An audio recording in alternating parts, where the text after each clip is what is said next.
Well, good morning, everyone. Thanks for the kind introduction, Simon.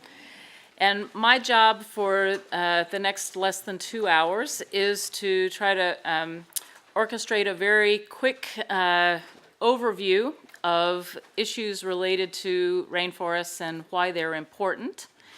So I'm going to begin with a brief overview of why forests are important to biodiversity, to climate change, and to human livelihoods.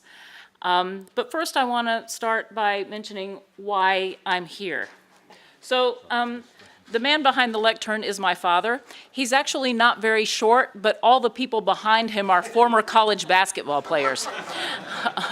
And that's where he was speaking at the memorial service for the coach who helped integrate the team. Next slide, please. And there was me, being influenced at a formative stage at what was possible with the engagement of the faith community. Next slide, please. So that's the reason I'm here. The reason I was invited was that over the last few years, I spent time working on a book called Why Forests, Why Now, pulling together the science, the economics, and the politics, the analysis of tropical forests and climate change. Many of the slides I'll be showing come from that book. We have a box of 50 books out at Lisebu, so anyone who would like to carry one home is welcome to take one. And as I will be jumping quickly over some of these concepts, you will have the opportunity to review them at your leisure on your flight home. So I want to go through 4 key points in this first presentation.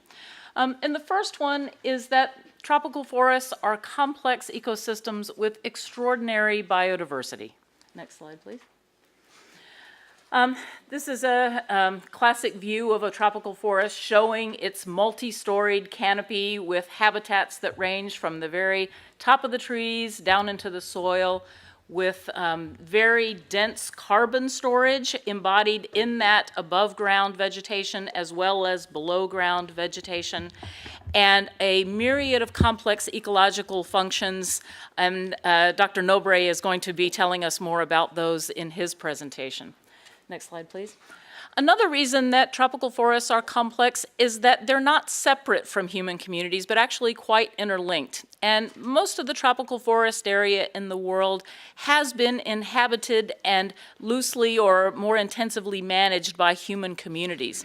So a layperson like me might walk into the forest and see, oh, this is untouched nature, when the trained eye can see, oh, this is where a longhouse was 100 years ago, because we can see the plants that were left behind by the communities that were there. Next slide, please. Of course, many of us are aware of the incredibly, aesthetically and spiritually attractive and motivating fauna of the forests, and not only the plants, but the birds, the animals, the amphibians and reptiles that are just mind-blowing in their beauty and uniqueness. And of course, these very species are threatened by deforestation. Many of the most threatened species are rainforest species because they are endemic, meaning that they are only found in one place. And if that place is deforested, they are gone for good. Next slide, please. And in fact, tropical forests are responsible for at least 50% of the species that are found on land, and some estimates range up to more like 80%. So tropical rainforests are disproportionately valuable from the point of view of biodiversity, and biodiversity is disproportionately threatened by deforestation. Next slide, please. Of course, many people derive spiritual inspiration from the forest. This is an image of a very famous rainforest tree in New Zealand that is revered by the Maori there and is said to be at least 1,000 years old, maybe 2,000 years old. And some people think it's the world's oldest rainforest tree. But beyond that spiritual inspiration, there's scientific evidence that trees are good for us. There's evidence that a stroll in a forest is more stress relieving than a stroll in an urban landscape. There is evidence that people, even in cities, who live among more trees have a lower death rate than people who live in places without trees. So forests are good for us as individual human beings, above and beyond some of the practical benefits that I'll be talking about over the next few minutes. Next slide, please. Also, I wanted to mention a fabulous initiative that took place in Indonesia just last month. A group of NGOs recruited famous musical artists to go spend a week each in the rainforest to be inspired to compose new musical compositions. And these were all celebrated at a concert held in Jakarta just last month. So another example of the inspirational value of rainforests. Next slide, please. So the second point is that unfortunately tropical forests are rapidly disappearing, and it's mostly because of commercial scale conversion of forests to agriculture. Next slide, please. So when I first started working on rainforests, more than 30 years ago, the prototypical cause, the conventional wisdom was that these were poor farmers chipping away at the edge of the forest in, shifting cultivation and, slash and burn agriculture. And it is true that these practices continue in some places, and in a few places they are a significant cause of deforestation.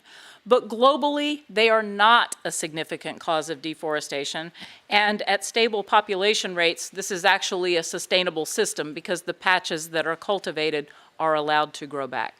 Next slide, please. Another prototypical cause of deforestation is logging, extracting the large valuable logs for timber. And indeed, in many countries, over the course of a couple of decades, usually not longer, logging is an important indirect cause of deforestation because it's a gateway through the logging roads to colonization. And often because of the logging waste left behind in the forest, it makes the forest vulnerable to fires. Logging doesn't have to cause deforestation, but it often does. However, logging is often not practiced sustainably, so it's usually a transitional phase, and the damaged forests are often then converted to other uses. Next slide, please. Today, this is what deforestation usually looks like. It is the wholesale conversion of tropical forests and simplification of the landscape by commercial scale industrial agribusiness to produce commodities that are globally traded. So on the left of the screen are the commodities that are most usually responsible for deforestation in Latin America, cattle grazing for beef, or conversion of forests to soybean fields. On the right, the major causes in Southeast Asia. Conversion to oil palm plantations, or conversion to fast-growing timber species, in this case eucalyptus, to feed the large pulp and paper mills. And these are products that are consumed in large quantities, often in the countries that produce them, but also are exported to rich countries such as the one where I live. Next slide, please. And also interesting to note that much of this forest conversion is illegal. This is a study done by Forest Trends showing that of total deforestation, about almost 3/4 is for commercial agriculture. About half is illegal in terms of the laws that apply in the country of production. And about half of that is directly produced for export to another country. Next slide, please. This is a slide that shows how much of the climate emissions embodied in deforestation are exported to another continent. So for example, you see the blue arrows from Brazil going off to Europe and the Middle East. The thing to think about here is that most beef produced in Brazil is consumed in Brazil, but even the small portion that's exported has a huge environmental footprint. The big orange arrows are palm oil exported from Malaysia and Indonesia going all over the world. And the thing to remember about these exports is that those of us who are eating the cookies or ice cream that have palm oil in them are not paying the full price of the impact on biodiversity or on climate emissions. So the tropical forests are subsidizing our cheap consumer goods. This diagram was done based on data of 2000 to 2009. If we were to update it to the current state of affairs, the arrows would be much fatter and more of them would be going to China. Next slide, please. So, are we winning this battle? No, we're not. Since the turn of the most recent century, deforestation rate has actually been going up. And on average, we are losing an area of tropical forests about the size of the country of Austria every year. Next slide, please. Fortunately, we are able to monitor forests better than we ever have been. This is a screenshot from a platform called Global Forest Watch at my home institution, World Resources Institute, which enables anyone with a laptop and an internet connection to see where there has been forest cover change in any given year, or actually more frequently, and zoom in on places of interest to see where there has been a deforestation hotspot. Next slide, please. So the red is deforestation each year. You can see the time clock counting at the top of the screen. And this is in the province of Riau in Sumatra in Indonesia. And you can see how just over the course of 12 years, a huge span of real estate has been deforested. And most of this is carbon-rich peatlands, which is some of the most carbon emission-intensive areas of the world. So just to give you a sense of how quickly this tragedy is unfolding. Next slide, please. So the third key point is that deforestation is a major part of the climate change problem, while standing forests are an even larger part of the solution. Next slide, please. So this is an infographic that kind of shows how this works. Upper left-hand corner, we have standing tropical forests that are actively pulling carbon out of the atmosphere and storing it in leaves, branches, trunks, roots, and into the soil.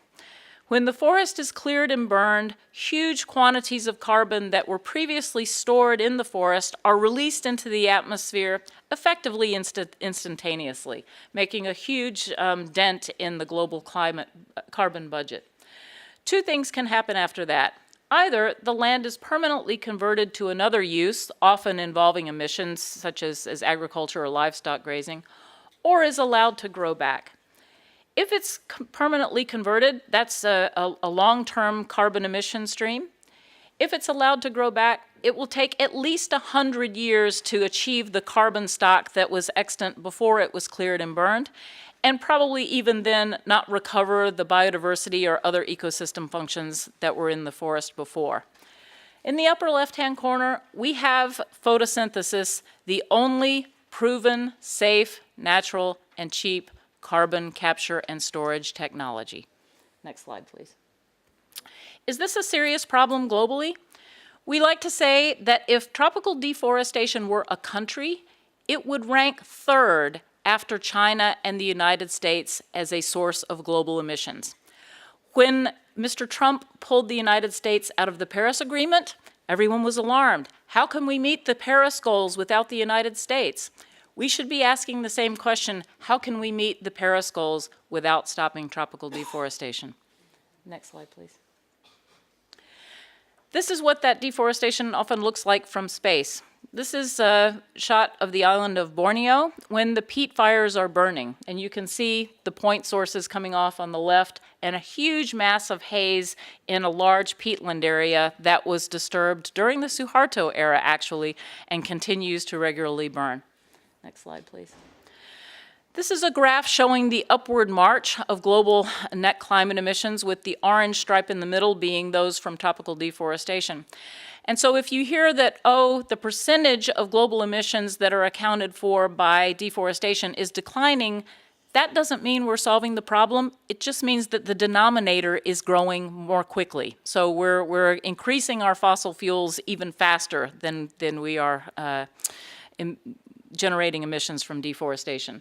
I just note that that one blip over 2/3 of the way to the right was caused by the forest fires in Indonesia in 1997, 1998. So the emissions from those fires were so significant, they cause a discernible blip in the global emissions trajectory. Next slide, please. I'm not going to dwell on this, but there's a problem with forests that's unlike almost any other sector in reporting emissions, because emissions are reported as a net number. In other words, gross emissions from deforestation minus all that carbon that forests are pulling out of the atmosphere. But the mitigation potential of forests is actually the addition of those two numbers, because we can stop all those emissions from deforestation and continue to have the benefits of forests pulling carbon out of the atmosphere. So with that addition, the amount that forests are a solution is closer to a quarter or a half biophysical potential of the total global net emissions. So large part of this problem, even larger part of the potential solution. Next. And that's not all. Reducing emissions from deforestation is likely to be one of the cheaper emissions abatement opportunities that we have.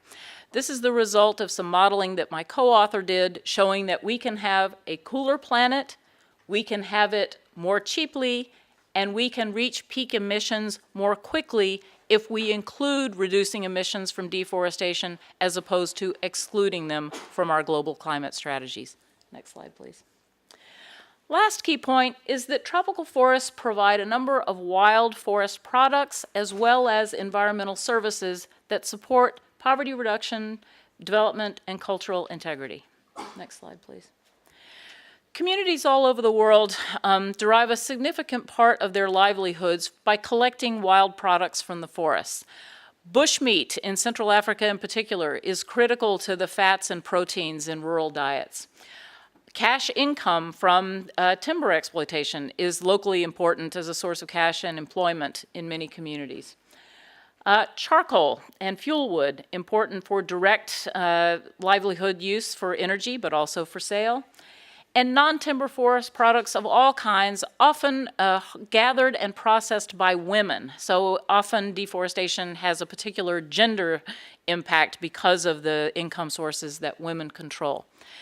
A study by the Center for International Forestry Research determined that on average across the tropics, households in communities in and around forests derive more than 1/5 of their incomes from these wild products gathered from the forest. Next slide, please. But more perhaps important, but largely invisible, are the benefits that come from forest-based ecosystem services. These include local services such as pollination that the forest-based bees, bats, and birds provide to local crops. They include resilience and resistance to natural disasters. For example, natural vegetation holding soils in place to protect from landslides, such as the one in the upper right corner. At larger scales, they regulate hydrology in the sense of keeping reservoirs behind dams filled to provide drinking water, irrigation, and power hydroelectric facilities. And at even broader scales, the science is increasingly strong that forests regulate rainfall across continental scales and even between continents. And Dr. Nobre is going to tell us a lot more about those hydrological services. The point to remember about all of these is not that there aren't sometimes trade-offs. Yes, sometimes poor people can earn a good living by converting a forest, for example, to a smallholder oil palm plot. But these goods and services that I've just been describing to you are effectively assigned a value of 0 in mainstream economic calculations. The forest products are not captured in national income surveys, and the environmental services are not valued in the marketplace. So when a decision is made about whether to grant a permit to convert a forest to another use, all of those values are assigned a value of 0, and usually the poorer people who are most dependent on them are the ones who are the losers. Next slide, please. This is just a stylized version of all of the things that come from an intact forested watershed and all of the bad things that happen when those forests are destroyed in terms of health impacts, vulnerability to natural disasters, destruction of fisheries, and many other impacts. Next slide, please. Again, a summary of all of the different ways that forests contribute to development. And these are essentially placeholders for many of the sustainable development goals of reducing poverty, reducing hunger, giving access to clean energy, clean water, health, safety. And I'd say that of the 17 Sustainable Development Goals, forests contribute significantly to at least 10 of them. Next slide, please. The one I'd like to emphasize is this issue of safety and resilience. This is Hurricane Mitch as it hurtles into Central America a couple of decades ago. And as we know, as climate change progresses, the frequency and severity of this kind of event is going up. We also know that deforestation increases the vulnerability of poor countries and poor communities to the impacts of those extreme weather events, because it is the intact mangrove forest that provides some shelter from wave action, the intact forested slopes that protect against landslides and flooding. And so, again, climate change and deforestation as a contributor to climate change is regressive in that it makes poor countries and poor people disproportionately worse off. Next slide, please. So I want to end on this stylized diagram that shows the arguments that I've been making. Certainly, climate change, driven mostly by fossil fuel use, is a driver of poverty due to more natural disasters, lower crop yields, all the kinds of impacts that we're aware of. Deforestation is also a direct contributor to poverty because we lose those ecosystem services and goods that poor communities rely on. But there are also these indirect linkages, which include deforestation's emissions contribution to climate change, accelerating on that side. And what I haven't talked about yet is how climate change also has an impact on the forests themselves by making them more vulnerable, for example, through droughts to fire, and thus compromising their ability to serve that safe and natural carbon capture and storage function. So I leave you with a thought that tropical rainforests are valuable in many, many ways, and we're going to hear about two more in just a minute.